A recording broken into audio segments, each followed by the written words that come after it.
The year was 1986. The sun beat down on the small Zimbabwean town, coating everything in a layer of red dust. The air hung heavy, thick with the scent of roasting peanuts and the distant hum of cicadas. People went about their day, their faces etched with the quiet dignity of rural life. A young woman named Chipo strolled through the market, her eyes scanning the colorful stalls. Her heart was light, her laughter echoing through the marketplace.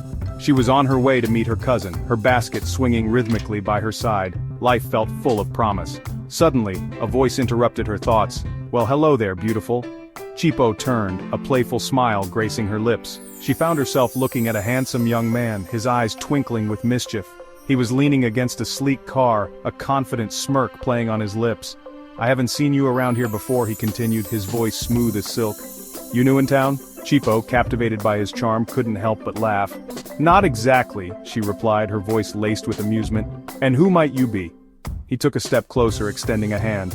"They call me Tafadzwa. I work for the government, in agriculture." Hours melted away like butter on a hot stove. Chipo found herself completely enchanted by Tafadzwa. He was charming, witty, and seemed genuinely interested in her life. They talked for hours, sharing stories and dreams under the warm Zimbabwean sun. As the day wore on, Tafadzwa introduced Chipo to his friends, a lively group of 7 men who welcomed her with open arms and hearty laughter. They were a charismatic bunch, full of jokes and stories that had Chipo clutching her sides in amusement.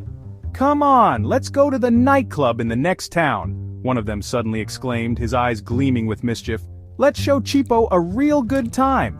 The others cheered in agreement, their enthusiasm infectious. Chipo, caught up in the moment, found herself nodding along. "But how will we all fit?" she asked, glancing at the group doubtfully. Tafadzwa just winked, a mischievous glint in his eye. "Don't you worry your pretty little head about that," he said, his voice laced with laughter. "We'll find a way." True to his word, Tafadzwa produced a pickup truck, its paint faded and dusty. Chipo frowned, her brow furrowed in confusion. "How will we all possibly fit in there?" she asked again, her voice tinged with concern. But her concerns were brushed aside as Tafadzwa's friends simply laughed, ushering her towards the vehicle.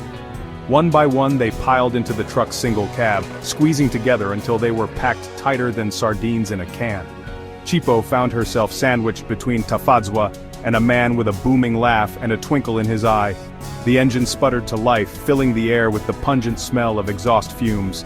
With a lurch they were off, bumping along the dusty road towards the bright lights and promise of the nightclub in the distance. Chipo, despite her apprehension, couldn't help but laugh along with the group. Their energy was contagious, their joy palpable. As the truck rattled along the darkened highway, Chipo felt a shiver run down her spine. She couldn't shake the feeling that something wasn't quite right. The way the men seemed to shift and flicker in the dim moonlight, their laughter echoing strangely in the night. It felt as if they were fading in and out of existence.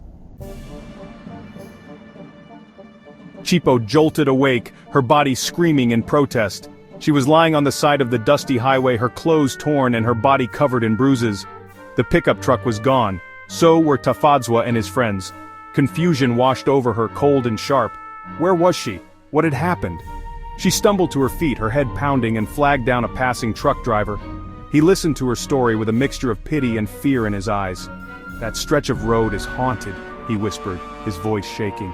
7 government agricultural officers died there 10 years ago, their truck crashing into the ravine.